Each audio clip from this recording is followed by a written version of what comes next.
Hey YouTube, so I've spent a few years now putting these things through proper paces, different platforms, different conditions, different tokens, and today I want to show what cloud mining actually looks like in practice. It's been running in my setup for the better part of a year, and before wrapping up, gonna walk through a handful of things that have consistently helped me avoid the kind of projects that sound good but don't deliver.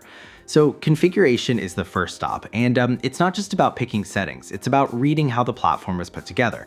Thoughtful products have thoughtful setup flows. The opposite is also true.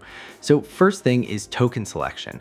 It supports multi-chain protocol, which in everyday language just means the network isn't fixed and market conditions don't dictate what's available to work with. Just pick whatever makes sense at this particular moment and go from there. Ethereum is the call for me. It's been seeing some genuinely strong activity across the network lately. Developer momentum is high, and it just feels like the most relevant pick right now. So receiving address is next. ETH address goes in here, quick input, nothing to overthink. Okay, then hash rate configuration. This one sets how much raw computational capacity gets allocated toward Ethereum mining. It's essentially drawing the line for what's achievable. The session operates within whatever boundary gets defined here. Okay, after that, mining speed mode. It determines how intensely the remote hardware runs during the session, and dialing it up increases efficiency, but it also pulls the final output numbers in a direction that isn't always obvious at first glance. So this one deserves actual thought rather than just defaulting to the highest option. Think about what the session is meant to produce and work from there. So target amount, there are 4 distinct volume tiers. Lower tiers are the right starting point when the platform is new or when a configuration hasn't been tested before. It just keeps the exposure manageable while you're still getting a read on how things behave. Once there's enough history with the platform to have real confidence in it, the higher tiers start making actual sense. So running a final check, address, hash rate, speed, target, everything's sitting correctly, hitting start, and it started. Good.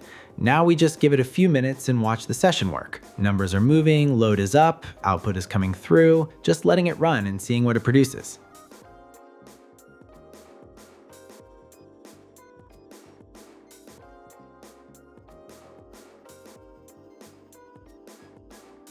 Okay, session's done, final report is up on screen, time into the session, total shares that processed, algorithm that was running, and breakdown of what the remote infrastructure usage cost. Okay, now for getting crypto out. There are 2 distinct paths here. Wallet Connect routes the whole transfer through a smart contract automatically, and then there's the manual option, where each part of the transaction gets handled directly. Both are legitimate, and it just comes down to what works better for whoever's using it. I use manual though, because walking through each step just the clearest way to show what's happening under the hood.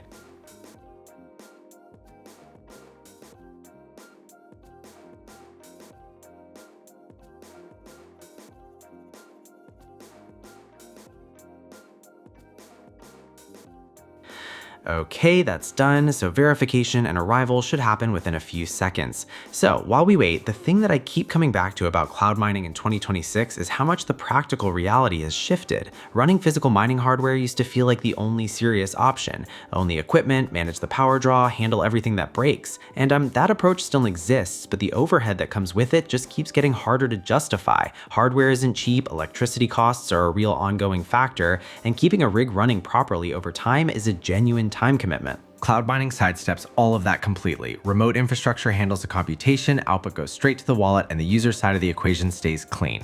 And what sets this apart from yield strategies like staking is that there's no asset locked up anywhere, no dependency on a protocol performing well, no liquidity sitting at risk. The session runs, the result comes out, it goes to a private wallet. Clean loop, visible at every stage. That's what makes the model worth taking seriously, and what makes choosing the right platform the only real variable that matters. So thanks for the time. Hope this gave a clear and useful picture of how cloud mining works in practice. Peace.